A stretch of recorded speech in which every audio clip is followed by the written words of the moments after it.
예, 정의당 2018 국정감사 리뷰 구갈못의 국자랄 대기 세 번째 시간 3주차 국정감사를 살펴보도록 하겠습니다. 진행을 맡은 저는 고필이고요. 오늘은 훌륭하신 패널 세 분이 아니라 두 분과 함께하도록 하겠습니다. 각자 소개 및 인사 부탁드리겠습니다. 저희 정의당의 관심꾸러기 관종철이고요. 원내 비서실장 맡고 있습니다. 근데 우리 최석 대변인이 오늘 속초에 무슨 운영위원회 있다고. 네. 강원도당 운영위원회에 있어서. 내가 정의당의 귀염둥이까지 넘겨줬는데 중요한 안 쓰고 말이야. 규탄한다. 최석. 예, 반갑습니다. 호호 정호진입니다. 예. 호호 계속 갈 거예요, 그거? 그럼 날씨도 쌀쌀해지는데 호호 온기를 불어넣겠습니다, 제가. 정의당의 호랑이 뭐 이렇게. 진짜 호랑이.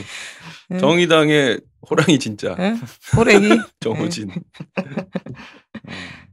오늘은 귀염둥이를 담당하고 계신 최석 대변인님이 이제 참석을 못하셔서 귀엽지 않은 방송으로. 그러면은 뭐 주변에서 혹시 방송에 대한 평가를 좀 들어보셨나요? 아무도 안 들었다 뭐 이런 건가요? 아니에요. 댓글 보니까 몰랐는데 상당히 유용한 정보를 들어서 아주 고마운 평가네요. 그 댓글이 있더라고요. 그래서 물론 한 분이지만 이 한 분이 토대가 돼서. 손진 대변인 뭐 주변에서 얘기 없어요? 저 방금 전에 중앙당 당지 한 분께서 들으셨더라고요. 재밌다 그러시더라고요. 훌륭하신 그래서 재밌다 그래서 제가 눈 동그랗게 뜨고 그랬습니다. 그 얘기하고 바로 그냥 어디 옆으로 갔어요? 아니면 좀 얘기를 했어요? 그 바로 옆으로 갔으면 좀 너 살 빠졌다. 뭐 의례적인 인사 아니야? 의례적인 인사? 그런 것 같기도 합니다. 그런 것 같기도 해요. 재밌다고 하셨어요. 저는 사실 제가 지난번 녹음을 할 때 그 현장에서는 잘 못 느꼈는데 나중에 집에서 편집하고 들어보고 이제 일주일이 지나고 나서 보니까 그 고용비리 관련해 갖고 중요한 얘기들을 많이 했더라고요. 그럼요. 네. 생각보다 거기서 우리가 했었던 얘기에서 다 나오는 거였어요. 그래서 이게 생각보다 유익한 방송이다. 우리가 하는데 우리가 유익하다고 안 하면 어떻게 하겠어 이거를. 그러네요. 자괴감이 들어서. 진짜 그러네요. 공무부분 채용비리 의혹 관련돼 가지고 그날 저희가 했던 얘기가 사실상 이번 주 초반 그것에 큰 밑거름이 됐습니다. 진짜. 그렇죠. 노조에서 해명한 부분도 있었고 또 이제 얘기가 못했던 부분도 있었고 해서 생각보다 우리가 깊이 얘기를 했었구나. 그날 그리고 정호진 대변인이 이제 이 강원랜드 이런 걸 반드시 거르고 해야 된다 해서 그게 당에서도 이렇게 발표가 내가 돼가지고. 얘기했나? 처음에 그렇게 얘기했어요. 그래요? 기억을 못해. 그래가지고 이제 그 한국당에서 막 죽으려고 그래. 그렇죠. 아주 우리가 뭐 태클을 제대로 걸어버렸어요. 그렇죠. 맨날 우리 얘기 몇 개 안 해. 뭐. 그래서 사실은 관련해 갖고 최석 대변인이 안대 쓰고 논평을 했던 게 원래는 이제 그 김성태 원내대표가 먼저 그 얘기를 하지 않았습니까? 그러니까 난시가 있느냐 뭐 이런 식으로. 근데 그거를 난청으로 받았더니 사실 뭐 이거에 대해서는 좀 이렇게 뭐 부적절한 표현이었다라는 뭐 평가도 있을 수는 있다고 생각합니다만 어쨌든 그거에 대한 효과가 지금 안대를 쓰고 와서 좀 이렇게 좀 대단하게 나오고 있어요. 그러니까 오늘 뉴스를 보다 보니까 김성태 원내대표랑 최석 대변인이랑 둘이 이렇게 사진이 있는 그런 게 그 CG 화면도 만들어갖고 뉴스를 하더라고. 그래서 이거 진짜 효과가 대단한데. 제1야당 대변인 수준으로 올라간 건가? 그러니까 원래 원내대표가 대변인을 특정해서 지목을 해서 그렇게 얘기하는 경우는 드물지 않습니까? 지목을 해서 얘기를 했어요? 그러니까 굳이 뭐 최석이라고 이렇게 얘기는 하지 않았어도 그러니까 그 논평에 대해서 딱 그렇게 얘기를 하니까 본인 얘기 듣고 김성태 원내대표가 내 얘기를 듣고 뭐 안대를 쓰고 왔다고 하더라. 그래서 얘기하는데 자존심 상한 거지. 그러니까 보고 있을 때 기분이 매우 나빴나 보다 이런 느낌이 딱 들어서 한국당은 정의당이 담는다. 근데 뭐 이게 한두 번은 아니죠. 김성태 원내대표 같은 경우 뭐 지난번에 우리 삼각김밥 옆구리 터지는 것부터 시작해가지고 뭐 매번 뭐 딴지었는데 정의당 입장에서는 나쁘지 않습니다.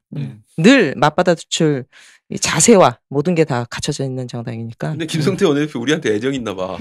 거기 보면은 정의당은 원래 정의로운 정당이었다. 이렇게 하더라고. 맞아요. 정의당은 원래 정의로운 정당이었는데.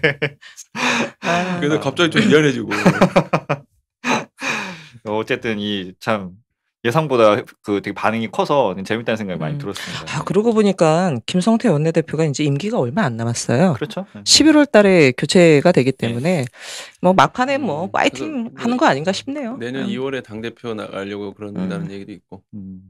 야, 이제 얼마 안 남았다.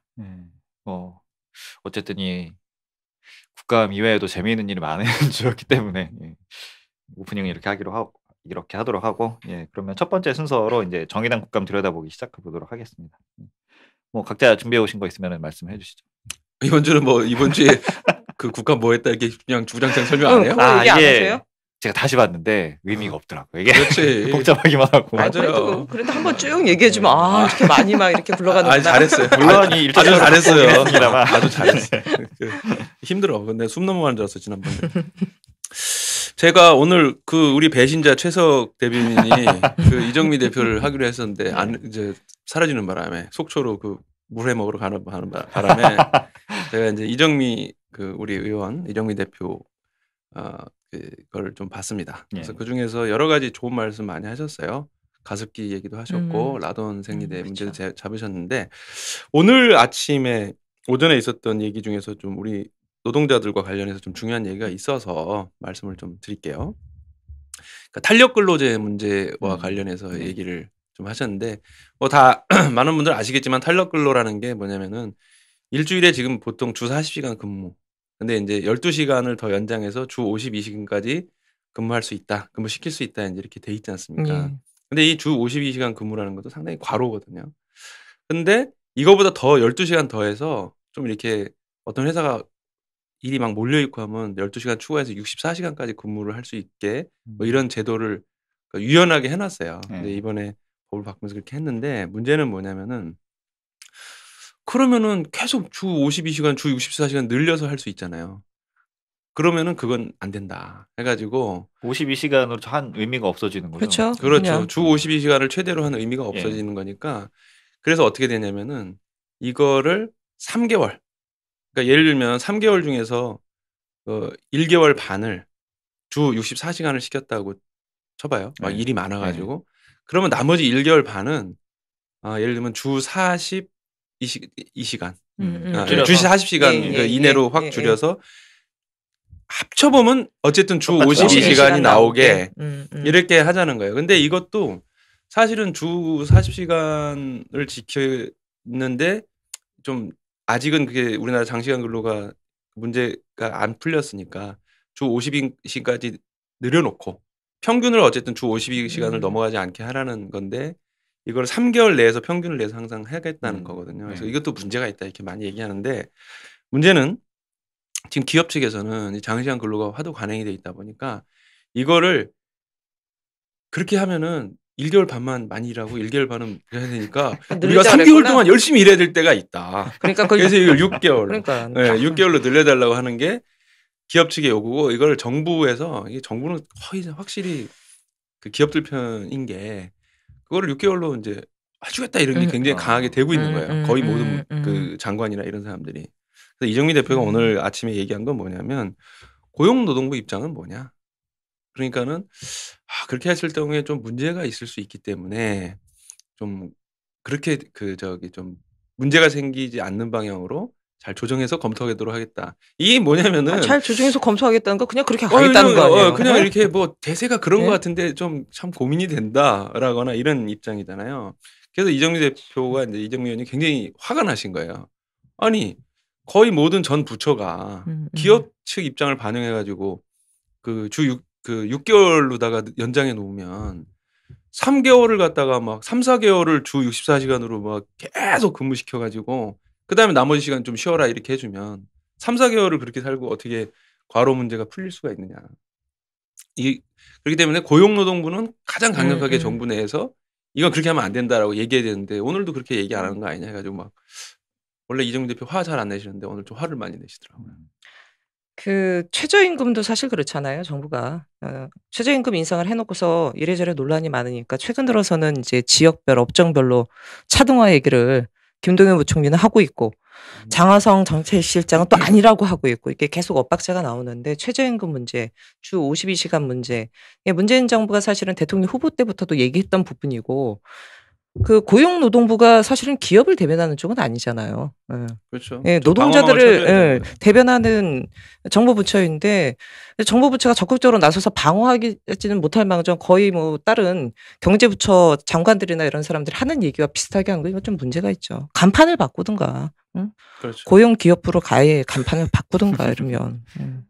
지적 잘하셨네요, 진짜. 네, 잘하셨는데 이게 말이 돼야 되는 이게 좀 먹혀야 되는데 어떻게 될지 모르겠어요. 근데 탄력 근무로 한다고 해도 저는 지킬지도 의문이네요. 사실 듣고 나니까 3개월 시켜놓고 3개월 적게 일하게 한다? 이거 안 지킬 것 같거든요. 제가 보기에는. 그럼 잘하면 1년으로 가려고 할 수도 있고 그리고 아름아름으로 해가지고 그 일 안 끝났는데 꼭 가야 되겠어. 네, 그러니까 이게 시키는 거는 우리 법 지켜서 하는 거 맞아라고 시켜놓고 줄여야 되는 거는 야 어떻게 그럴 수 있냐 뭐 이런 식이 될 가능성이 너무 높기 때문에 이 장시간 근로 관행은 확실히 바뀌어야 되는 게 이제 우리나라가 뭐 GDP 1인당 GDP만 이제 세계 선진국 수준으로 많이 올라왔다 이렇게 총량으로 보면 그런데 노동 시간으로 보면 우리나라 한 2,100시간 이러잖아요. 뭐 아직도 뭐. 근데 이제 프랑스나 다른 나라들은 우리나라보다 예를 들면 그 GDP나 1인당 GDP나 이런 게 아주 높지는 않아요. 뭐 한 30% 정도 높은 것 같은데 근데 문제는 뭐냐 이 사람들은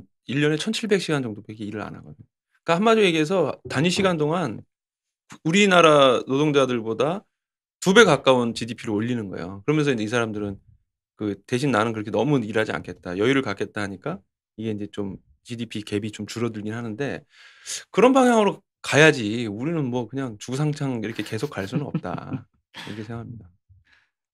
이거 뭐 정견 발표 이런 거 아니고 그 IT 업계 쪽에 가면은 특히 이제 게임 개발하는 쪽 가면 크런치 모드라고 해서 막 밤새서 일하는 기간이 있지 않습니까? 이제 그게 근데 그 IT 업계 쪽에 되게 웃긴 게 지금은 크런치 모드 기간이야. 그러니까 우리 열심히 하자. 크런치 모드가 끝나면은 또 다른 크런치 모드를 하는 거예요. 그러니까 개발 당시에 크런치, 그 다음에 이제 첫 공개 당시에 크런치, 뭐 이런 식인 거야. 잘 될 때 물 들어올 때 노져야 된다고 막. 그러니까 이게 제가 탄력 근무를 하게 되면 비슷하게 될 것 같거든요. 어차피 일을 쉬면 안 된다라고 계속 시킬 거고 그렇게 그리고 또 탄력 근무 기간이 점점 늘어나게 되면 전 그 생각도 드는 게 거기 또 이 이직률도 높고 하니까 3개월 죽어라 일 시켜놓고 그렇죠. 나가라. 그럴 수 있죠. 짧게 일하는 시간 없고 이렇게 될 가능성도 있어 보이고 좀 문제가 있어 보이네. 문득 그 생각 나네요. 얼마 전에 최혜선 의원도 방송계 드라마 촬영 여기도 사실은 임금 체불 문제뿐만 아니라 정말 장시간 노동 뭐 이래가지고 한번 크게 얘기 듣고 드라마 이름도 나왔던 것 같은데 기억이 안 나네. 이 방송 촬영이나 영화 촬영 현장 같은 경우에는 되게 애매한 부분들이 몇 가지가 있는 게 밤 장면을 찍어야 되는 경우에는 밤에 찍어야 되고 뭐 이런 경우들이 있어요. 근데 그렇게 되면 사실 다음날 아침에 쉬게 해줘야 되는데 그렇죠. 그러지 않거든요. 그러니까. 그렇죠. 장시간 관행 이건 좀 해소를 해야 되고 그리고 우리나라 이제 게임 업체 중에서 상당 그 몇몇 업체는 지금 조 단위의 어떤 뭐랄까 그 기업 규모가 됐지 않습니까? 그렇죠. 기업 평가하면 어마어마하게 큰 그 사업들이 정도 됐어요. 규모인가요? 네. 그럼요. 그 오너가 그래서 그 엄청난 그 부를 축적하는데 그 한 회사 내 이름은 얘기하기 어려운데 얘기를 들어보면은 그 이제 게임 버전이 있거든요. 그러니까 버전이 뭐 6, 5 이런 버전이 아니라 버전 중에서 예를 들면 약간 뭐 이렇게 살짝 고쳐가지고 다시 이렇게 조금씩 하는 게 있어요. 개발자가 요거는 좀 이상한데 요거 좀 고쳐서 해보자.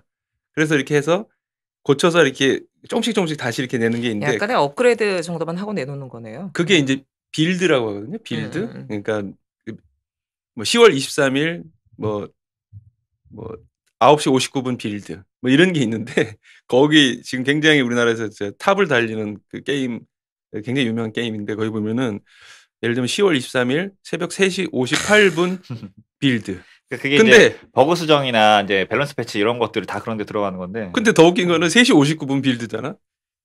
5시 2분 빌드 막 이런 거야. 1시간 단위로 막 계속 얼마나 일을 시키면. 그러니까 그게 낮밤 구분 없이 일한다는 거 아니야, 진짜. 그게 이제 그 업주들 입장에서는 그런 게 있어요. 이 게이머들은 그러니까 낮밤이 없이 게임을 하기 때문에 뭔가 버그나 밸런스 오류가 생기면은 엄청나게 욕을 한단 말이에요. 그러니까 생기는 즉시 대응을 해야 되는 거예요. 그러니까 새벽이고 낮이고 없는 거 밤이고. 그러니까. 건강은 어떻게 되나 그렇게 되면. 그러니까 진짜? 그렇게 할 경우에는 이제 3교대를 돌리든 4교대를 돌리든 이런 식으로 해야 되는데 그렇게 하는 경우가 많이 그러니까 없는 병원 거죠. 사업장이 아니잖아요. 그런 네. 데는 병원이야 3교대 근무한다지만 게임 개발 업체에서 3교대 할 일은 만무하고. 그 유저들 입장에서 엄청 민감하거든요. 왜냐면 이게 다들 돈이 들어가는 게임들이기 때문에 뭐 현금 결제하든 뭐 아니면 거래를 하든 그러니까 내가 산 무언가가 가치가 갑자기 떨어진다.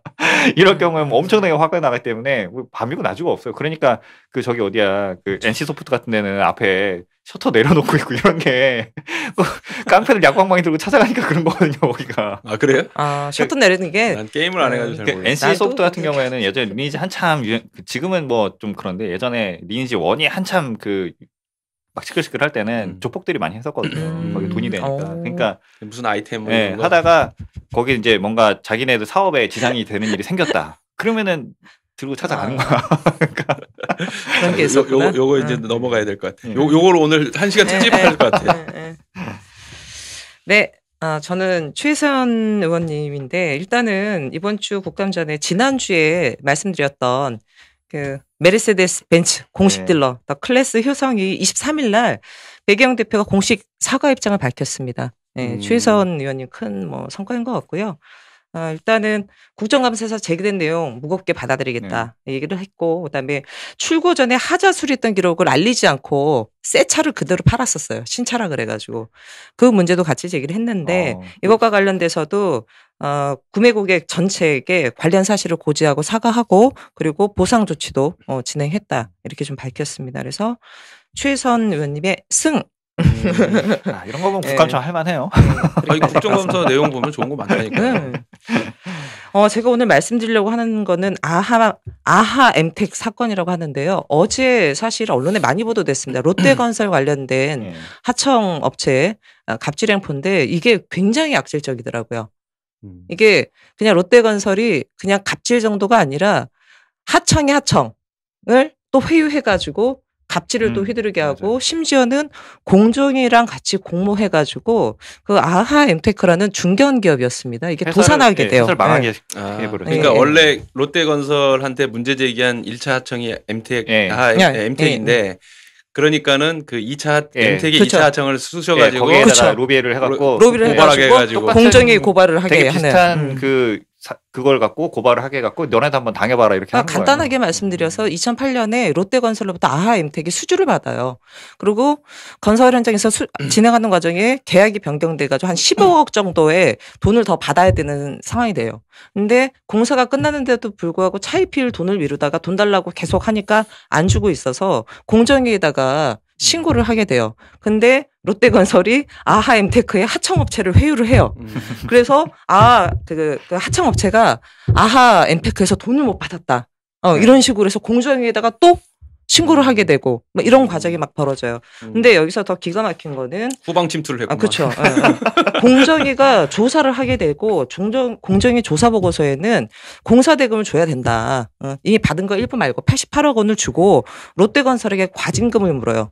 그리고 벌점도 줘요. 근데 최종 결론에서는 최종 심사에서는 그 아하 엠테크에 49억 정도만 지급하고 무혐의 처분을 해요. 근데 문제는 그때 당시에 이거를 결정했던 공정위 관계자가 자녀의 부정, 채용 뭐 이런 부분에 연루가 돼서 또 이제 수사를 받고 이런 상황이 벌어집니다. 근데 이게 사실은 2015년 국감에서도 지적이 됐대요. 근데 이번에는 그 하청의 하청을 회유해가지고 갑질하는 거, 우회 갑질까지 이번에 폭로돼서 롯데건설 거의 뭐 이거 비리 천국이다 여기 갑질 천국이다.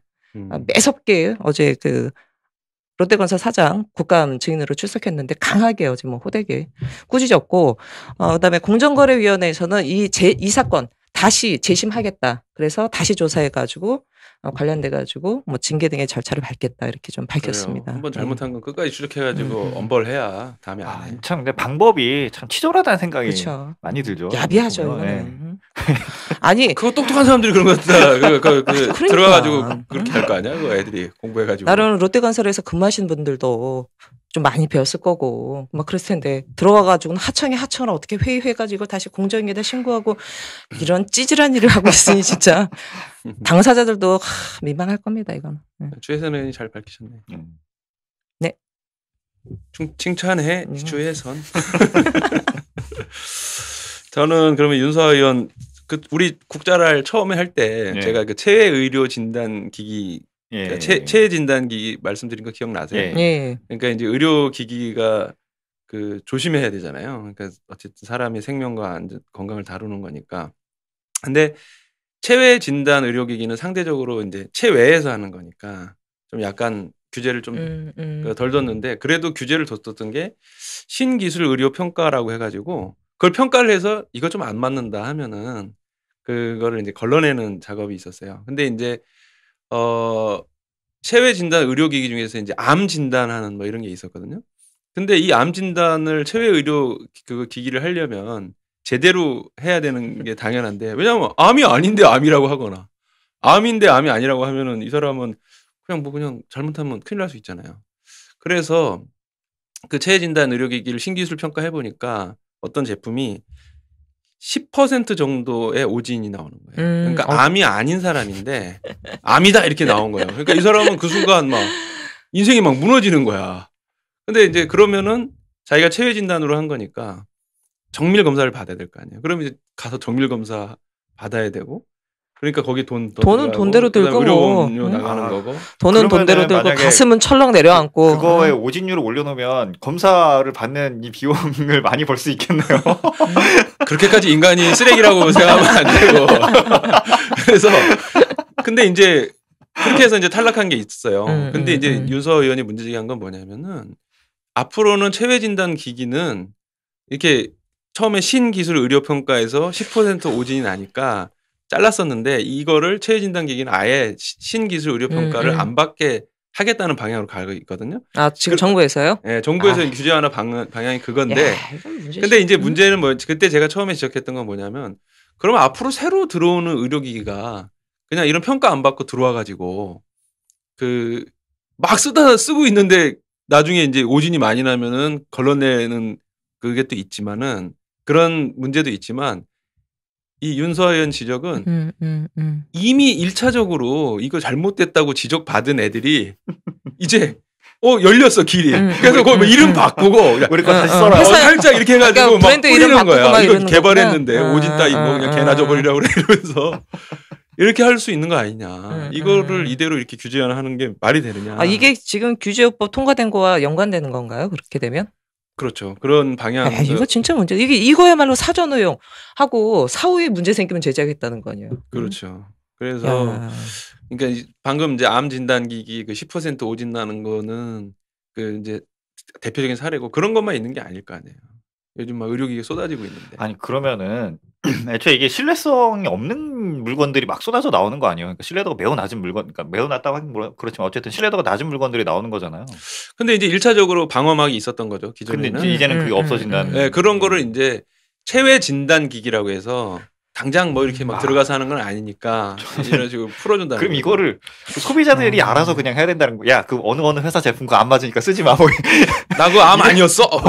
이래야 된다는 건가요? 아니, 근데 이게 사실은 좀 걱정되는 게 일반적으로 암이나 이런 부분은 병원에 가서 진단을 받는데 체외 진단 기기 같은 경우는 사실은 정밀성이 좀 떨어지는 부분이 있을 수 있잖아요. 근데 그렇죠. 예를 들어 경제적으로 소득이 많지 않은 분들 같은 경우는 이런 부분의 유혹에 더 쉽게 다가설 수 있어요. 뭐 이렇게 뭐 기기인데 이걸로 뭐를 알아낼 수 있다 등등 해서 이게 사실은 오진 확률이 높음에도 불구하고 그런 부분 쉽게 접근했다가 잘못 났는데 막 온 세상 무너지고 온 가족들 난리 나고 등등 하면서 또 다른 그 경제적 비용을 지출하는 문제가 발생되는 거는 이거는 사실은 심각한 문제가 될 수 있는 거거든요. 저는 그런 생각이 드네요. 이게 그러니까 어쨌든 그 되게 다양한 제품이 많이 나오게 되면 어떤 시장 경제의 어떤 경쟁 논리가 생기긴 할 텐데 근데 그렇기 때문에 이게 신뢰도에 대해서 사람들이 좀 알 거라고 나중에는 점점 이게 많이 믿으면 안 된다라는 걸 퍼질 거라고 생각은 드는데 이제 그렇게 될 경우 이제 암 같은 경우는 너무 심각한 거니까 그것만 써보고 내가 암이야라고 생각하지 않을 것 같은데 근데 그렇지 않으니까 좀 약을 먹어서 치료할 수 있는 그 정도의 뭔가 질환이 나왔다. 그럴 경우에 그 믿어버릴 가능성이 있다는 거죠. 그 약이나 먹어야겠네. 그 잘못된 약을 계속 오래 복용을 해서 그렇죠. 상황이 확 나빠진다거나 이런 문제가 생길 수 그렇죠. 같네요. 그러니까 실제로 뭐 아까 같은 경우는 암이 아닌데 암 진단 결과가 나오면은 그 가서라도 제대로 네. 검사를 받을 수 있는데 암인데 암이 아닌 걸로 계속 나오게 돼요. 그럴 수도 있고 맞아요. 그러면 이게 상당히 심각한 문제가 되는 거예요. 대사성 질환이나 이런 부분들은 이런 게 더 흔히 되는 거잖아요. 고혈압이나 뭐 당뇨나 맞아요. 이런 부분 같은 경우는 근데 정말 약 잘못 처방하면 이건 정말 심각해지는 건데 맞아요. 이거는 좀 강력하게 규제를 해야 되는데 왜 전 진짜 이해를 못하는 게 국민의 생명, 안전, 건강 이 부분과 관련돼서는 절대 타협해서는 안 되잖아요. 강력하게 규제를 제재해야 되는데 이거 빗장 풀어버리면 정말 심각한 부분이죠. 이게 이제 그 보통은 이제 노무현 정부 때도 이제 한미 FTA 추진할 때 이제 근거가 뭐였냐면은 그러니까 되게 단순한 근거들이 있었어요. 그러니까 우리가 앞으로 뭘 먹고 살아야 되느냐?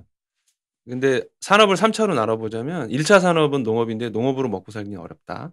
나라도 조그맣고 2차 산업은 제조업이나 이런 거는 중국의 추격으로 인해서 경쟁력을 이것만 갖고 먹고 살기는 어렵다. 그래서 결과적으로는 3차 산업인데 3차 중에서 뭐 도소매 숙박으로 다 먹고 살기 힘드니까 첨단 그 3차 산업이라고 하는 금융, 법률, 의료, 디자인 이런 걸로 먹고 살아야 된다. 그래서 그 분야에서 규제가 굉장히 많이 풀려야 된다. 그리고 그 세계에서 가장 3차 산업이 첨단 3차 산업이 강한 미국하고 한미 FTA를 통해서 소위 이제 속된 말로 다이다이로 붙어보면은 우리가 실력이 높아지고 그러면서 다른 나라에게 이 3차 산업으로 뭐 수출도 하고 뭐 이렇게 해서 먹고 살 수 있다는 그런 그 이데올로기가 굉장히 퍼졌어요. 그러다 보니까 이제 의료도 그러면은 어떻게 되느냐. 규제를 많이 풀어가지고 막 신제품이 막 나오게 해줘야 돼. 빨리빨리 임상시험 하게 해줘야 되고 그러는데 온 국민이 임상시험 대상이죠. 그렇게 되면 진짜. 그러면 발전은 하긴 했지. 왜냐면은 이걸 쓰니까 죽었어. 온 국민이 실험 대상이야. 그렇게 돼버리면. 이걸 하니까 막 갑자기 막 아니 진짜 전 국민 생체 실험. 그러니까 샘플이 많으니까. 맞아요, 이거는 지금. 그러니까 이게 발전은 해요. 그런 식으로 뭐 중국이 그런 식이잖아. 일단 지어봐, 집. 뭐 그런데 무너졌어? 그렇게 지면 안 되겠네. 일단 먹여보고 사람 죽나 안 죽나 확인해보자 이런 거 아니야. 근데 이제 그러다 보니까 그것이 옛날 개발 독재 시대나 가능했던 얘기고 여담의 얘기로 우리나라가 그 아파트 기술이 전 세계 거의 탑이거든요. 이게 참 딜레마인데 왜 탑이 됐냐면은 전 세계에서 아파트를 저기 농촌 구석에다 지을 수는 없잖아요. 아파트라는 건 도시에다가 이렇게 일집해서 짓는 건데 근데 기존 나라 도시들은 그 땅이나 이런 게 이미 다 포화 상태이고 그 상황에서 이 사람들의 주거를 싹 밀어버린 다음에 거기다 아파트를 올리려면 이게 시민들이 그걸 도저히 민주주의 국가에 수용을 잘 못하는 거예요. 근데 우리나라는 박정희 뭐 정권부터 그 아파트 지어야 되는데 누가 뭐래? 싹 밀고 그냥. 그래. 내가 경찰 좀 보내줄 테니까 용역 애들 좀 동원해봐. 근데 해가지고 싹 밀어가지고 한국에서는 아파트를 그 짓기 위한 사전 정비 작업을 정부에서 다 해버린 거예요. 단기간에 수백만 채를 건설해본 경험이 있는 건설사가 전 세계에서 한국밖에 없는 거예요. 그러다 보니까 이게 탑이 된 거예요. 전 세계 아파트 기술로 보면. 최다 물량을 어떻게 소화할 것이냐 뭐 이런 거구나. 그 중앙아시아 같은 데 가보면은 그 나라에서 상류층을 판단하는 기준 중에 하나가 한국에서 지은 아파트에 사느냐.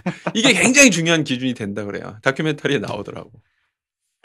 참 이게 자랑스러워야 되는 거지. 그러니까 근데 현대에는 그렇게 할 수가 없지. 누가 그 마루사가 돼서 임상 실험을 거치겠어요, 그게.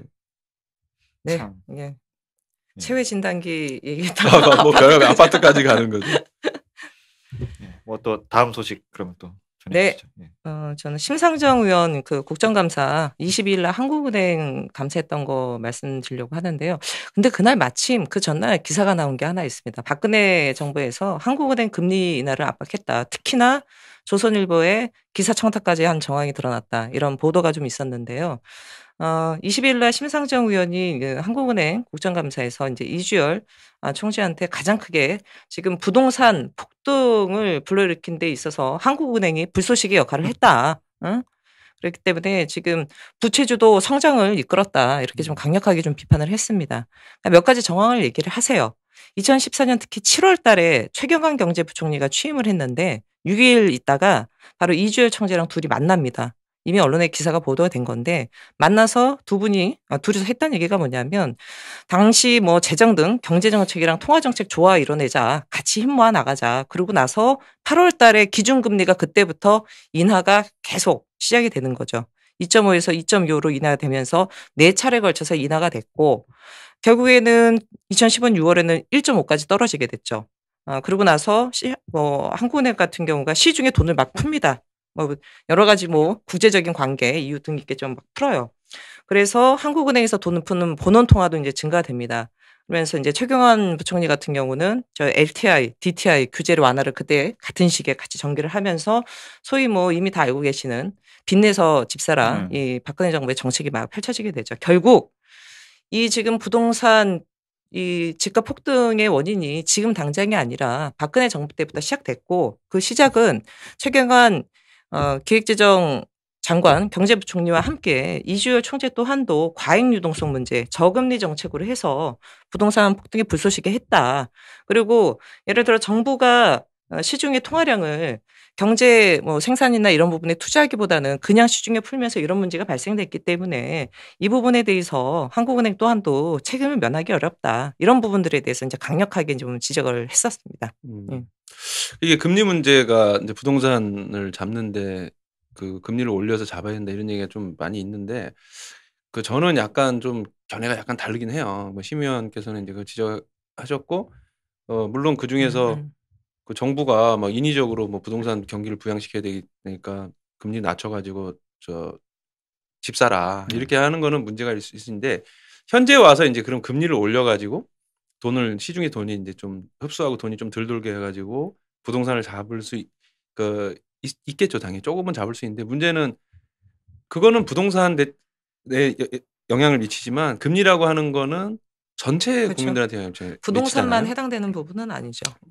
단적으로 저기 뭐 누굽니까? 저 학자금 대출 지금 못 갚는 학생들 늘어나는데 네, 맞아요. 그거 문제가 좀 있을 수 있고 그래서 저는 근데 요즘은 또 경제학자들 중에서 금리라도 올려서 부동산을 잡는다면 필요하다면 그걸 해야 된다는 분들이 좀 더 예전보다는 더 늘어나는 건 사실이긴 한데 저는 근데 개인적으로는 지금 그 DTI나 LTV 같은 거 해가지고 마음대로 빚내가지고 못 사게 이렇게 올려놨잖아요. 그리고 최근에는 이제 DSR이라고 해서 DTI보다 더 센 거예요, 이거는. 그러니까 그 자기가 빚을 갚아야 될 원리금 이게 상환액이 많으면은 그걸 총체적으로 따져서 그 집 사는데 그거를 못 빌리게 이제 하는 그런 걸 강화했는데 그거랑 뭐 지난번에 9.13 조치인가요? 뭐 이런 걸 하니까 약간 그 집값이 조금 잡히고 있는 문제도 있고.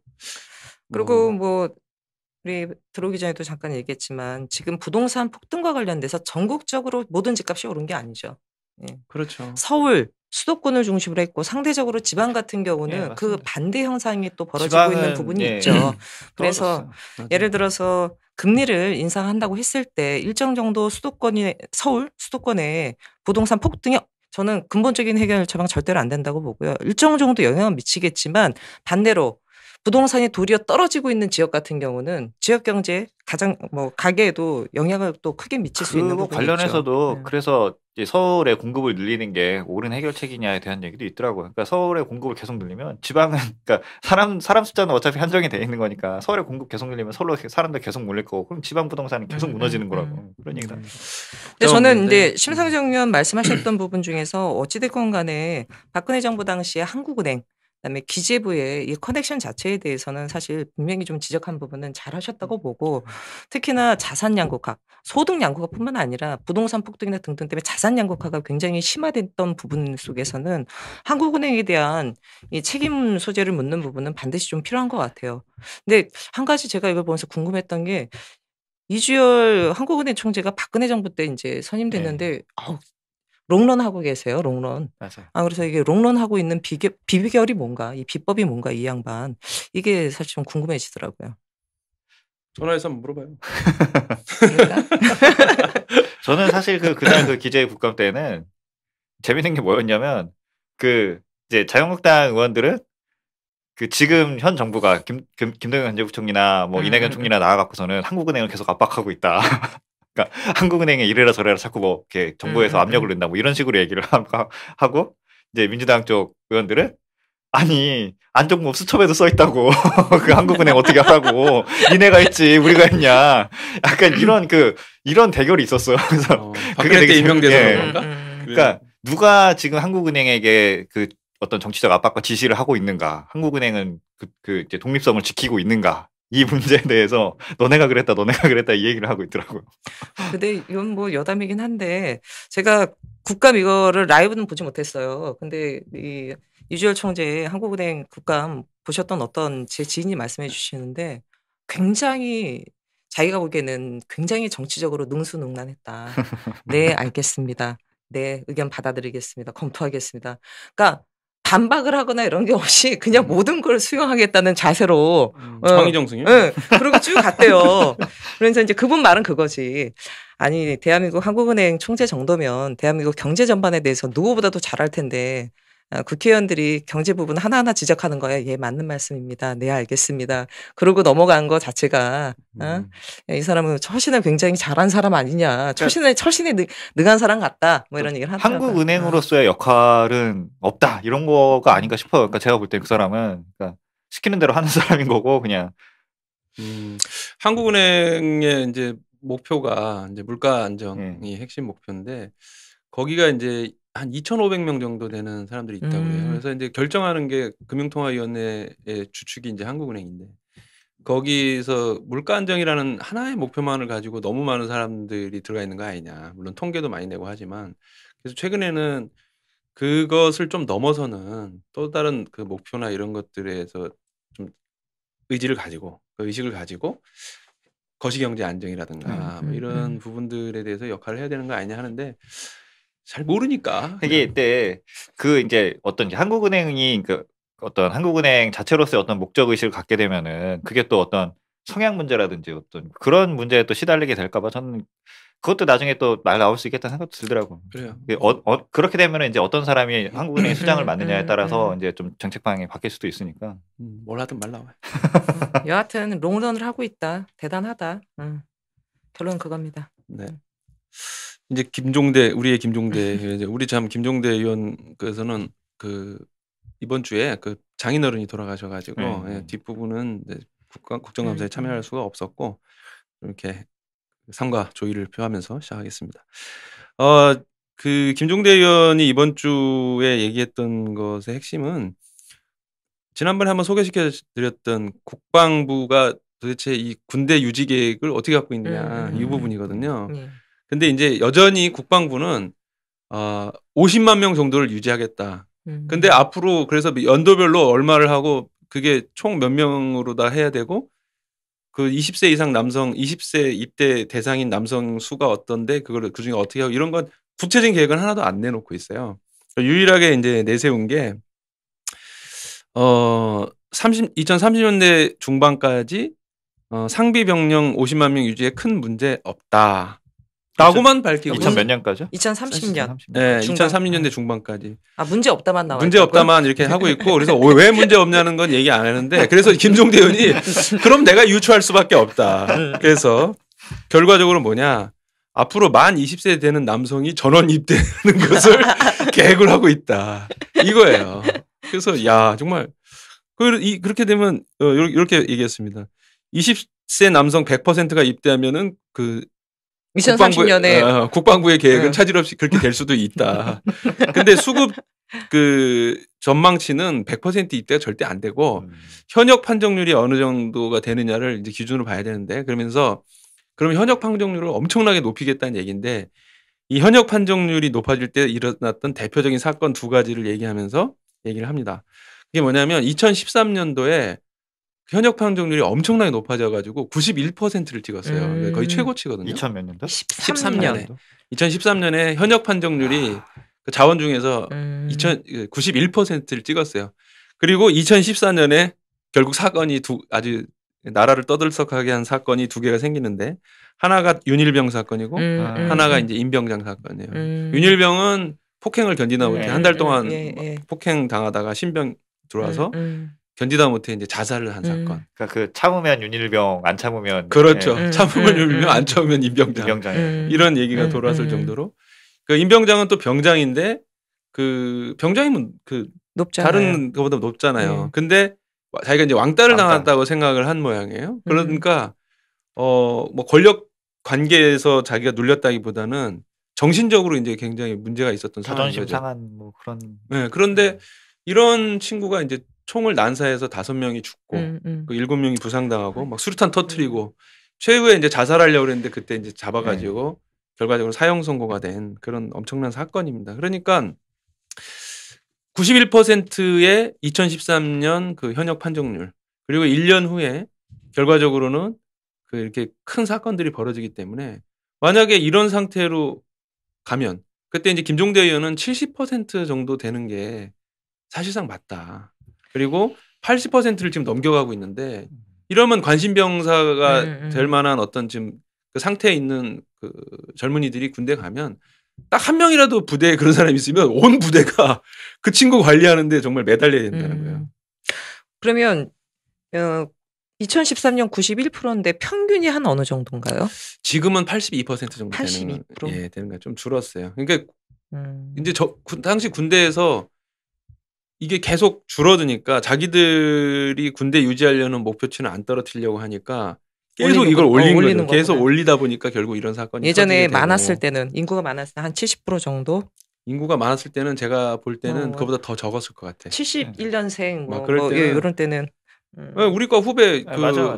군대 간다 해서 막 손 거려주는데 일주일에 나오더라고. 그래서 너 왜 왔니? 그랬더니 나가라 그래요. 나가라 그래가지고 6개월 후에 다시 오라 그래서 가서 걔 면제 받았어요. 너무 많아가지고. 저 때만 해도 뭐 안 가는 사람 어디가니 좀 아프면 안 가는 사람 꽤 있었어요. 그러니까. 그러면 현재는 한 82%, 김정대 의원은 70% 정도가 적당하다라고 하고 그런 거고요. 근데 이제 또 문제는 뭐냐면 그래서 김종대 의원의 대안은 저거였잖아요. 40만 명 정도를 한국형 모병대로 유지한다. 공부 시간이니까 장교 20만. 그러니까 퍼머넌트하게 하는 장교 20만을 두고 그다음에 군 복무는 징병제는 6개월만 한다. 6개월 딱 하는 거예요. 기본 훈련을 딱 하게 하고 그 6개월 훈련 받은 사람들 중에서 나는 한 4년 정도 월급 제대로 받으면서 전문 병사가 되고 싶다. 그러니까 이 친구들이 진짜 그 전투를 하는 친구들이죠. 그게 10만. 그런 식으로 해서 총 그러면은 40만 명 정도가 유지가 계속 된다는 거예요. 그리고 이 전문 병사는 자기가 나중에 4년 복무 후에 나는 군대 이거 말뚝이다. 나는 장교로 가겠다 하면은 장교 그 시험 볼 수 있는 자격을 주어주게 하는 걸로 해야 되지. 되지도 않는 그 뭐 50만 명 유지하겠다 이런 식으로 해야 될 것도 안 된다. 이런 얘기입니다. 결국 뭐 대책 없이 가다가는 정부의 이 지금 징병제는 그냥 끝나겠네요. 그냥. 그렇죠. 제가 볼 땐 저절로 끝나게 되고 아니면 외국에서 용병? 근데 이게 어차피 우리가 이제 다문화 사회로 가고 있기 때문에 사실 생각을 해보긴 해야겠더라고요. 그렇죠. 이제 이민도 어쩔 수 없이 많이 이민도 받게 될 경우 사실 이거 요즘에는 바뀌었을 텐데 예전에는 그러니까 군대에 갈 때 보고 제가 정확한 사실은 아닌데 그 군의관이 봤을 때 외국인인 것처럼 보이면 탈락인 경우가 있었어요. 그게 무슨 말입니까? 그러니까 입대 기준에 외국인이 안 되는 게 있거든요. 그러니까 그 흑인, 백인 이런 게 안 되는 게 있어요. 그게 있었어요 예전에는. 그러니까 우리나라 군대 같은 경우는 그 우리나라 국민 중에서 일단 가게 되는 거잖아요. 그러니까 당연히 뭐 외국인들은 제외인데 사람도 안 된다. 외모가 약간 그러니까 예전에 우리나라 외국인 같은 느낌이 있어도 그 흑인 혼혈들 있었잖아요. 미군 부대. 군대 안 갔어요. 그래요? 네. 그 이유가 흑인이니까. 그러니까 약간 그 기준이 없는 거예요. 그러니까 그거는 그런 게 있었구나. 예전에 그러니까 정확한 사실은 아닌데 제가 알고 있기로는 단일 민족 단일 군대고만. 야, 나는 진짜 몸에 문신 있으면 군대 안 가는 거로 알고 있었는데 이런 것도 있었네요. 요즘엔 가지 않나요? 타투에도? 나 문신 안 해봐서 모르겠어요. 요즘에도 뭐 어쨌든 그런 기준이 예전에 있었던 걸로 제가 정확하진 않아요.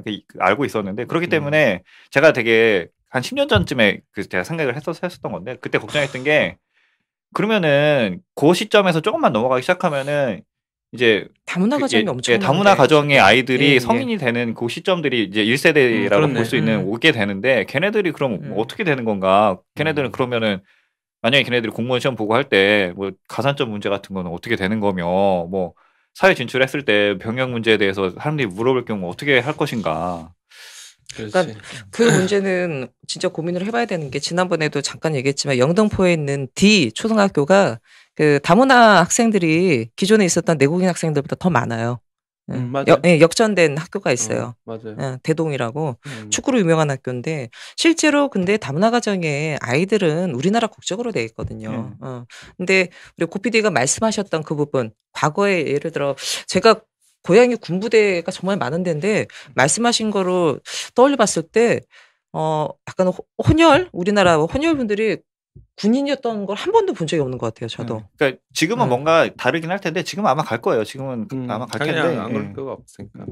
근데 이제 이 김종대 의원이 또 다른 얘기를 하나 이제 이슈로 이제 제기를 하셨는데 우리가 지금 저 병역 그 대체복무 그러니까 어쨌든 그 대체복무도 이제 하나 이슈니까. 근데 대체복무 중에 문제가 되는 게 뭐냐면 배에서 근무하는 대체복무가 이게 좀 심각한 문제가 있겠더라고요. 그게 뭐냐면 경향신문에도 보도가 됐는데 해군 이제 그거 대신에 예를 들면 내가 이제 무슨 학교죠? 그 뭐 해양대나 이런데 이제 나와가지고 군인 대신에 승선 근무 예비역이라고 하는 걸 택하잖아요. 근데 문제는 뭐냐면 여기서 죽는 사람이 해군으로 복무하다 죽는 사람이 10배라는 거예요. 10배는 너무 심하다. 아니 그러면 이 승선 근무 예비역 같은 경우는 예비역이요? 예. 그러면 그 어떤 그 회사 그러니까 배 어떤 배에 승선하게 되는 그러니까 건가요? 이제 뭐 일반 회사? 일반 뭐 원양어선? 원양어선 이런 데 하는 건데 이 배라는 데가 알고 엄청 보면 거칠잖아요, 굉장히 좀 거칠잖아요. 근데 이 친구들은 그 좀 나이가 좀 있어가지고 굉장히 경험이 있어서 들어왔거나 이런 게 아니라 자기는 군대 대신에 왔단 말이에요. 그러니까 뭐 맞거나 뭐 하면 이게 막 참을 수밖에 없는 그런 상황인데 왜냐면 현역으로 가야 돼요 또. 그리고 그 육지라고 그러면은 자기가 출근하다가 나 이거 너무 맞아가지고 안 되겠다. 이런 항의락도 하고 뭐 문제 제기를 하고 바깥에 하니까 이 뭐 가해자도 좀 조심을 할 거고. 왜냐면 제가 집에 가서 뭘 할지 모르니까. 배는 그런 게 없으니까. 한번 나가면 망망대해서 몇 개월을 그래서 있는데 뭐 자살하고 이런 사람이 보니까 한 산재 사망이 승선근무 예비역이 그러니까 군인으로서 배에 탄 사람보다 10배 정도 된다. 근데 이거는 대체복무제가 되더라도 좀 상당히 고민을 해봐야 될 부분인 것 같아요. 그러네요. 무섭네 이건 진짜. 그러니까 관리가 좀 안 되고 있다고 봐야겠네요. 그러니까요. 그리고 이게 배라는 데가 이제 그 완전히 치해법권 지역과 비슷하게 돼 있잖아요. 그 예전에 원양어선 타면 그 소리 많이 했었잖아요. 원양어선 타고 첫날 겪는 게 야구바다 맞는 거다. 그래서 정신을 홀딱 빼놔야 얘가 바다로 안 빠진다. 뭐 그렇다고. 그리고 문을 열어놔야 된대. 에? 이 방문을 열어놔야 된대. 왜요? 그래야지 뭐 이렇게 그 무슨 배 관행인가 봐요. 소리를 거기서 질러가지고 야 빨리 올라와 했는데 어쨌든 그렇게 들을 수 있게 하려면 그런 건데 아니 요즘 같은 좋은 세상에 뭐 무전기는 냅두고 뭐해. 급하니까 무전기 냅두면 개인의 사생활을 인정하지 않는 거죠. 그러니까. 벨 누르면 되잖아. 벨. 그러니까 이 개인의 사생활도 인정이 안 되고 그러다 보니까 스트레스를 받아서 자기가 혼자 풀 수 있는 방법이 없는 거예요. 근데 제가 군에 대해서는 약하죠. 여성이 뭐 군복무를 안 하기 때문에. 근데 지금 승선근무 예비역도 얘기했고 얼마 전에 특수학교 폭행 문제 때문에 사회복무요원 문제가 굉장히 있었잖아요. 그래서 저는 이 지금 승선근무 예비역도 그렇고 사회복무요원 특히 특수학교에는 지금 전국적으로 1,000명이 넘게 지금 있거든요. 근데 이 발달장애인에 대한 기본적인 교육이나 맞아요. 이런 것도 없이 가서 계속 사건이 벌어지고 있기 때문에 이참에 병무청이 지금 이런 승선근무 예비역도 그렇고 사회복무요원도 그렇고 특히 사회복무요원은 교육청이랑도 같이 조인해가지고 관련된 사전 예비 교육을 비롯한 전체적인 대책 방안이 좀 나와야 될 것 같아요. 그러니까 이 전체적으로 이제 자신이 가게 되는 곳에 대한 정보 및 그곳에서 해야 되는 그 업무에 대한 사전 교육, 뭐 적성 뭐 이런 것도 좀 종합 판단을 해서 배치를 시키는 게 좋을 것 같은데 맞습니다. 지금은 그냥 다 무작위로 보내고 있는 상황이니까. 기본적으로 한국형 모병제 김종대 의원 아니면 6개월 복무잖아요. 그러면은 그거에 뭐 다른 거로 보내고 그다음에 아까 말씀하신 그런 어떤 전문적으로 뭔가 이렇게 교육이 필요한 거는 정말 전문적인 사람들이 이렇게 공공 부문에서 일할 수 있는 그런 것도 그 사실 지금 그러니까 시설에 공익들 쓰고 있는 것도 좀 문제가 있죠. 그러니까 그걸 왜 공익을 써? 그러니까 저는 잘 모르겠는데 병무청이 정말 입체적이지 못한 데 같아요. 너무 단순한 것 같아. 수십 년 해왔던 과정 그대로 가는 게 너무 많은 것 같아서 이런 군복무와 관련돼서 입체적인 사고나 입체적인 좀 방안 이런 게 좀 필요한 것 같아요. 군대 문제도 그렇고 이런 어떤 그 공익 문제도 그렇고 하나도 좀 세밀하지가 않은 거죠. 다 주먹구구인 거죠. 그러니까 인원만 잡아놓고 배치만 탁탁 시키고 거의 그런 수준이니까. 네.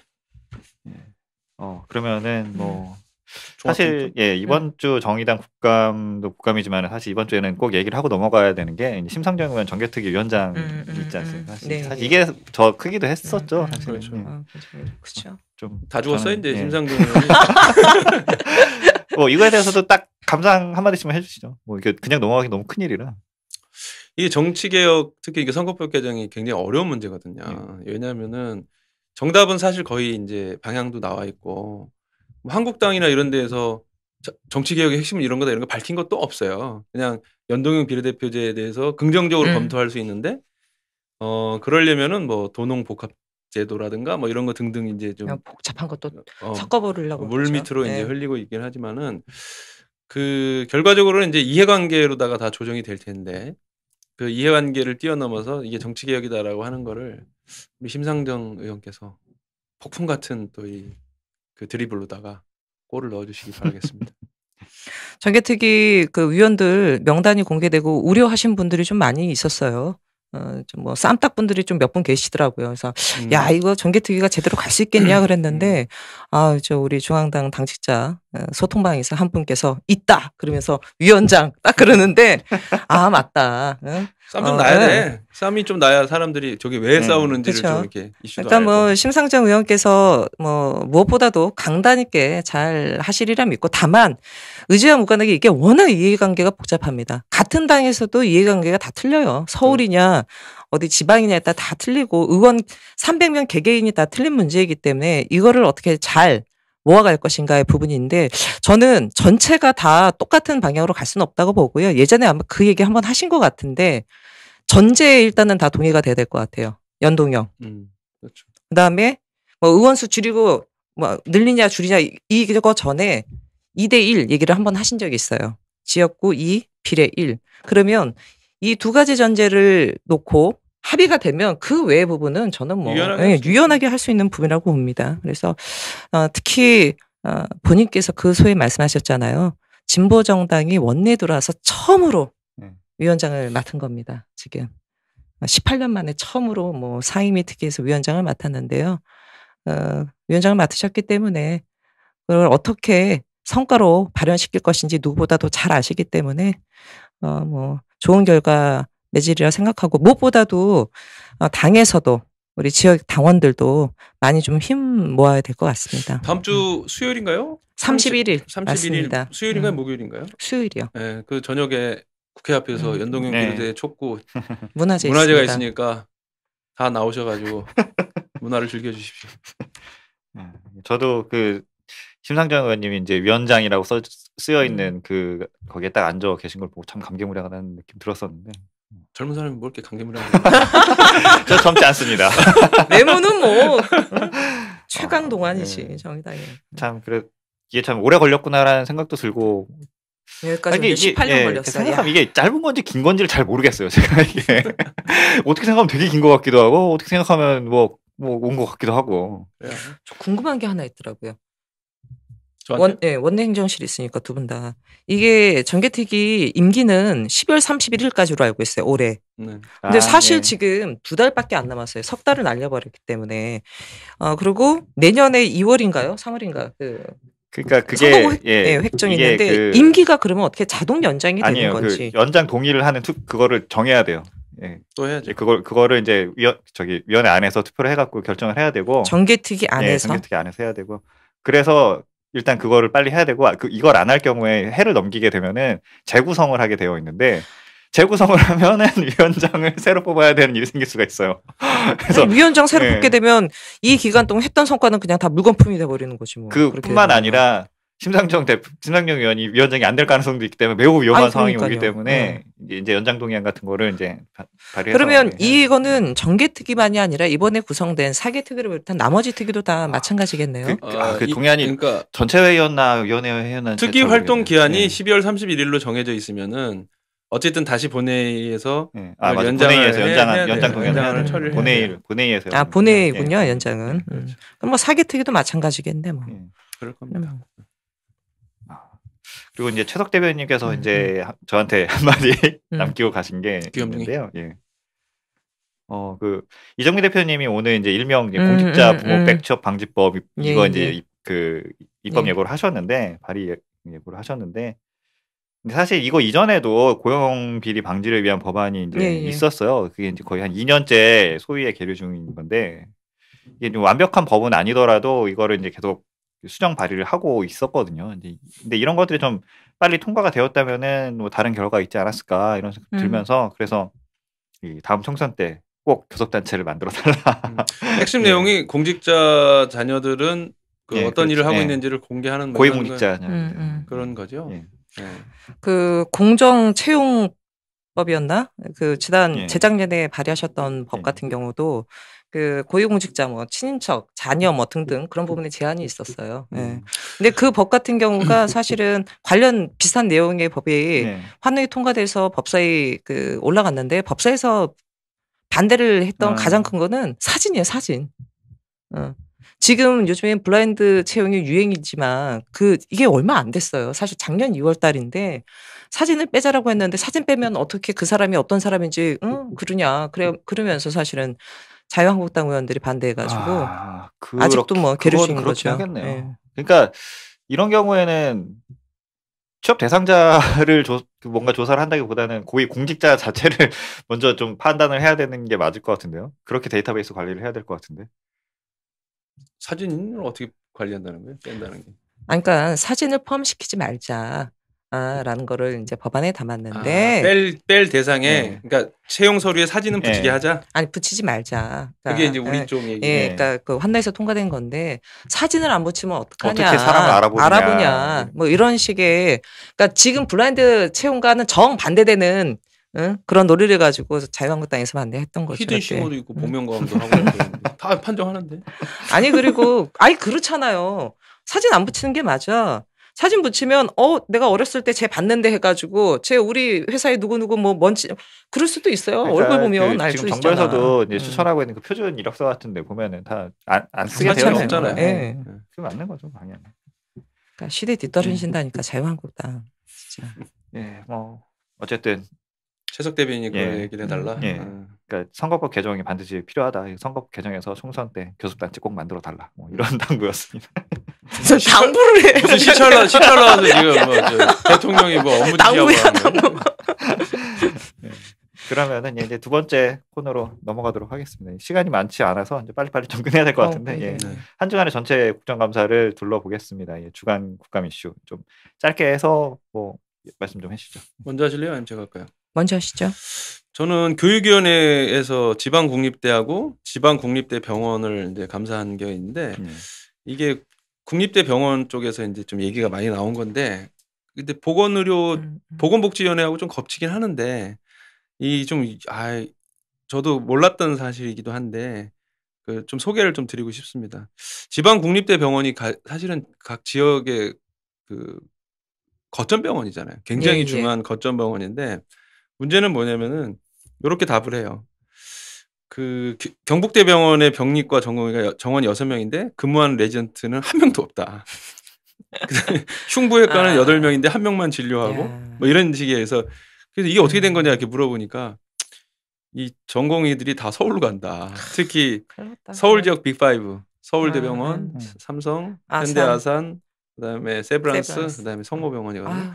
여기 다 가기 때문에 우리는 뭐 도대체 할 방법이 없다. 이렇게 얘기를 하고 근데 여기서 이제 좀 이슈가 좀 생깁니다. 문제는 뭐냐면은 그렇게 의사들이 줄고 하니까 결국적으로는 의사들이 업무가 과중하잖아요. 그래서 이게 어떤 제도를 운영하고 있냐면 PA라는 제도를 운영하는데 진료 보조 인력이에요. Physician Assistant, PA. 이게 뭐냐면 정식 의사는 아닌데 주로 우리나라는 간호사인데 좀 오래된 간호사. 그래서 경험 있는 간호사하고 그다음에 좀 재주가 갑자기 재주가 보이는데 이런 간호사들 칼잡이 이거 수술에 하는데 뭘 맡기냐면은 진료를 맡겨. 그러니까 진단, 치료, 그러니까 처방 이런 걸 맡기고 그러니까 의사 역할을 하는 거예요. 그리고 수술도 그 의료법 위반이잖아요. 아니, 그러니까 완전히 대신 의사의 책임 하에라는 게 붙으나 의사는 나는 얘가 처방하는 걸 책임진다 이런 거, 이 사람이 하는 걸 처방하는 걸 책임진다 이런 거지. 어쨌든 진단하고 처방전 내는 거는 그 간호사, PA 간호사가 하는 거예요. 그다음에 수술도 뭐 혼자 들어가서 하진 않겠지만 예를 들면 두 명의 한 명은 의사가 이걸 이쪽을 하고 그런 한 명은 이제 PA 간호사가 이걸 하고 하는데 이게 그런데 이 전공의들이 문제제기 하는 거예요. 아니 우리는 죽기 살기를 해가지고 정말 여러 가지를 해서 이렇게 여기까지 오게 됐고 그래서 전문적인 걸 하지만 간호사나 이런 분들은 좀 다른 걸 했는데 이걸 그냥 오래 경험이 있다고 맡기면 어떻게 되냐 해서 막 강력한 문제제기 하는데 국립대 병원 사람들은 그거 안 하면 우린 죽는다. 사람이 없으니까. 없으니까. 아, 심각하다. 근데 이게 어느 정도로 맞냐면은 아니 그 데이터가 있었는데 제가 안 갖고 왔네요. 근데 굉장히 많아요. 그래서 대략 한 뭐. 대략 한 10% 이상은 되는 것 같은데요. 뭐 이런 거 같고. 수도권 집중화가 이런 곳에서도 다 이게 영향을 미치는 그런 거잖아요. 그렇죠.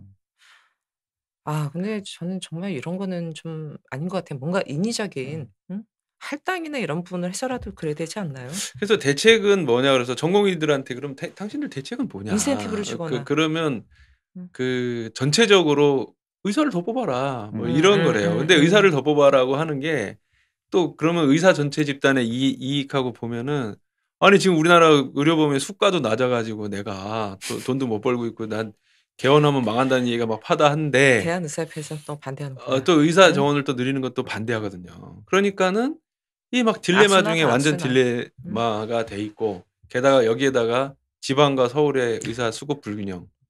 아니, 간호사도 그래요, 간호사. 의료 불평등 나는 거죠. 이게 지역에서 의료 불평등까지 생기는 거죠. 건강권도 사실상 위협받게 되는 거고. 다 이제 사다리처럼 되는 거죠. 그러니까 지역에서 직장이 없어서 사람이 빠져나가면은 그 사람이 없으니까 병원 장사도 안 되니까 병원도 사라지는 거고 의사도 사라지는 거고 거의 막 이런 사다리 효과처럼 다다닥 되는 건데 이런 건 이제 제가 볼 때는 의사를 공무원으로 만들어야 돼요.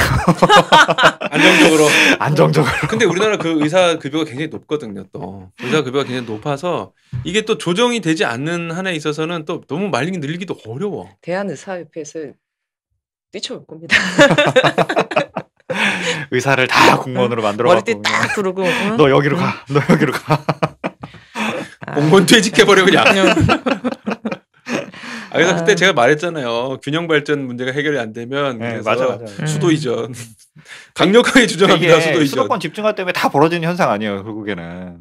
네. 수도 이전해도 서울 안 망합니다. 그거는 뭐 저도 확실히 뭐 의견 동의합니다. 저 이전해야 된다고 봐요. 이 정도면 이미 포화 상태의 과밀이기 때문에. 여기서 당론 퇴책인가요? 네. 뭐 정원희 대변인께서는 뭐 이미 그 이슈가 됐기 때문에 따로 언급은 안 해도 되는데 이번 국감이 사실은 다음 주 월요일, 화요일 이쯤에 이제 마무리를 이제 하는 국감인데 이번 국감 같은 경우는 뭐 워낙 이슈들이 뭐 많기도 했지만 무엇보다도 사립 유치원, 그다음에 채용 비리 의혹, 그다음에 이제 최근에는 이제 사법농단 관련돼서 이제 특별 재판부 설치 이게 또 야사당이 또 합의를 또 어제 한 건데 뭐 다른 건 안 보이고 이 세 가지가 남는 눈에 보이는 국감이 되지 않았나 생각이 드네요. 종합평가 시간. 종합평가 시간이 없을 것 같아서. 저는 그 고용비리 관련해 갖고서는 사실 제가 지난주에는 사실 잘 모르고 이 방송을 했었는데 나중에 찾아보니까 말이 안 맞아요. 그러니까 이게 11.2% 갖고 누구는 이게 응답률이다. 누구는 전체 중에 퍼센트다. 근데 또 알고 보니까 그 이제 친인척 조사를 한 게 정확한 조사는 아니었다라는 건 사실인 것 같고 그것 때문에 막 여러 가지 말이 있던데 어쨌든 우리가 감사원 감사원이 아니라 서울교통공사 할래? 그러면 강원랜드도 하자. 강원랜드도 한국당이 막 힘들어하는 모습을 보니까 저는 무엇보다도 자유한국당의 수석 대변인과 원내 대변인이 큰 역할을 해주셨다고 봅니다. 두 분께서 이제 엇박자를 낸 바람에 받을 수밖에 없지. 당 대변인이 일단은 먼저 하겠습니다. 그랬는데. 저는 이거를 뭐 제가 예단할 일은 아니지만 만약에 이게 어쨌든 뭘 하든지 간에 이게 실체가 밝혀지게 된다면은 별거 아닌 걸로 끝날 가능성이 저는 되게 높다는 생각이 들거든요. 그러니까 문제가 아예 없었다 뭐 이런 건 아닐지 몰라도 문제 자체가 그렇게 사실은 자유한국당에서 저렇게 막 호들갑을 떨었던 것만큼 큰일이 아닐 가능성도 꽤 높다고 생각이 들어서 아유, 그리고 특히 이 서울교통공사가 올해였나요? 그렇죠.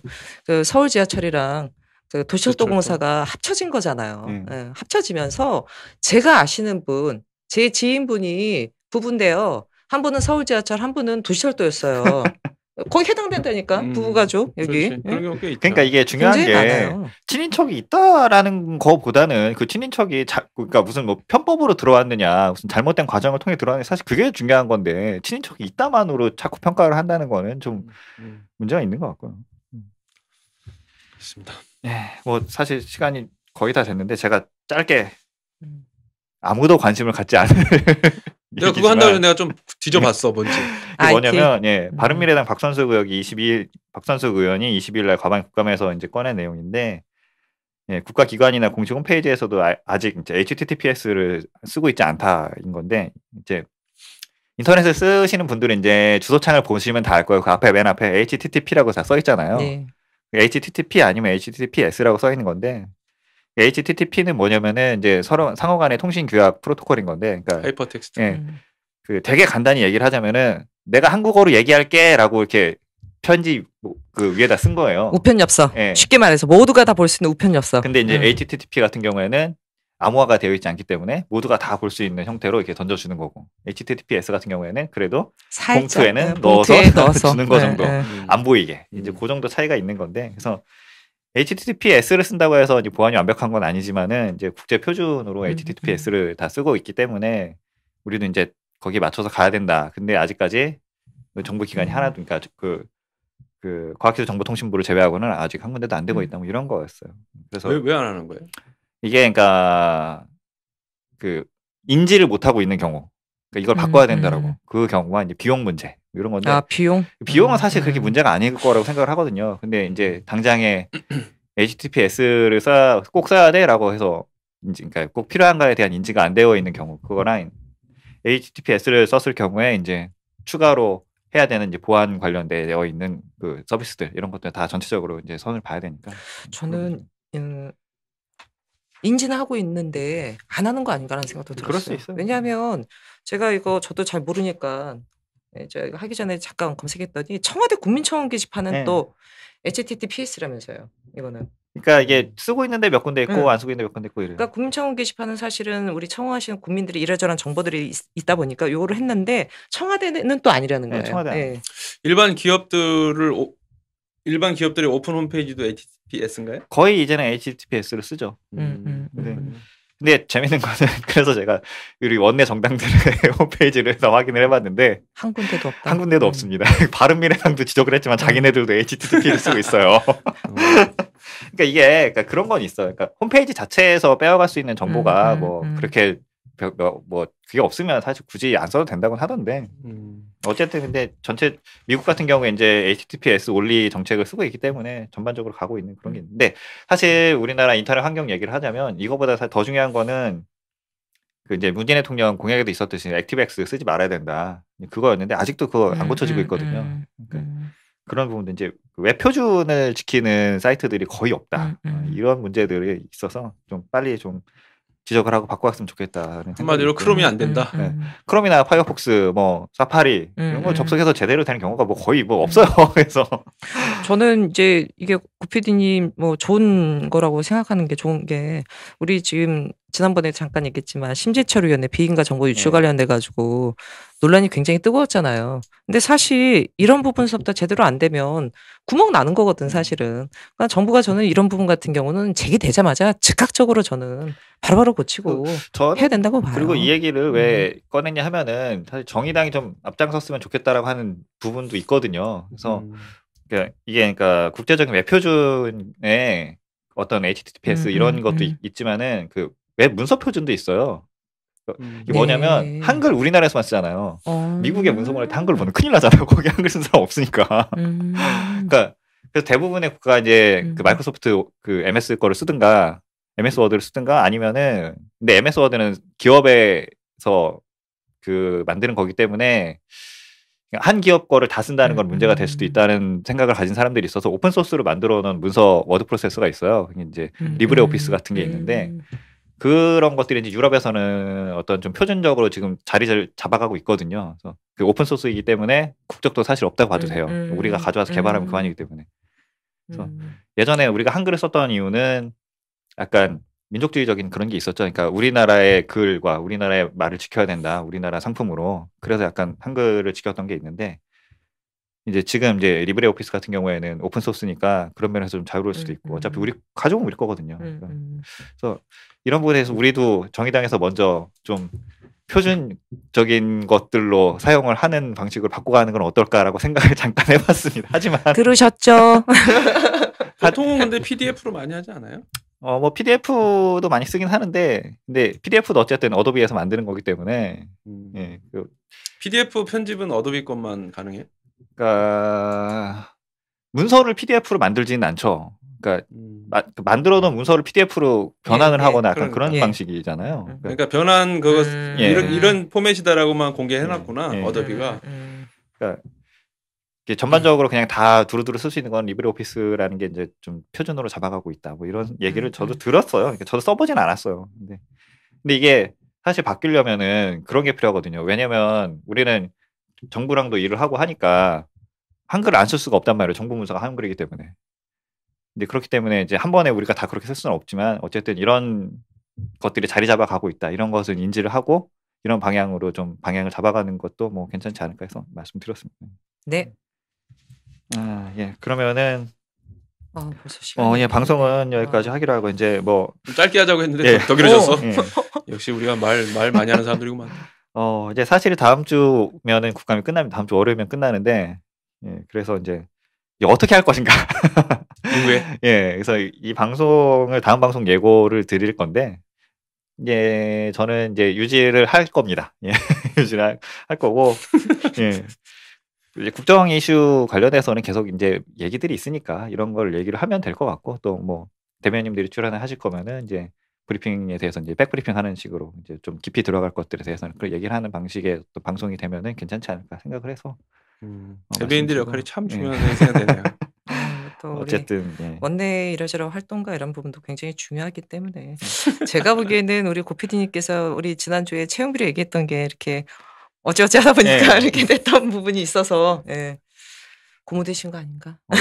사실 지난주에 채용비를 얘기했던 게 정말 그 당시에는 그냥 그렇구나 하고 들었는데 정말 다 그때 한 얘기들이 다 나와서 저는 진짜 만약에 오늘 채용비리 얘기가 좀 길었으면 깨알 같은 정보도 막 투척하려고 그랬는데 그러니까 이게 얘기를 꺼내면 할 말은 많습니다. 그러니까 제 방송 포맷은 유지하는 걸로 해서 뭐 그 개인적으로 시간들이 바쁘시면은 뭐 출연이야 조절할 수 있으니까 그렇게 뭐 고문석희 사장님이 하신다는데 열심히 도와야지 뭐. 분부 따라야죠. 이 방송을 보시는 분은 많지 않지만 어쨌든 방송은 끊이지 않는다라는 사실을 알려드리면서 인사드리도록 하겠습니다. 마지막 인사해 주시고. 다 했어요. 끝. 알겠습니다. 다음번에 다시 인사드리겠습니다. 알겠습니다. 그러면 저는 지금까지 진행을 맡았던 고필이고요. 녹음에는 양승준 차장이 도와주고 있습니다. 꼭 말씀드려야 될 것 같아갖고. 그러면은 이번 방송은 여기까지 하도록 하겠습니다. 감사합니다. 고맙습니다. 고맙습니다. 아니 우리 또 길어졌네. 그렇네. 그냥 뭐 계속 하지 뭐 그냥. 그래.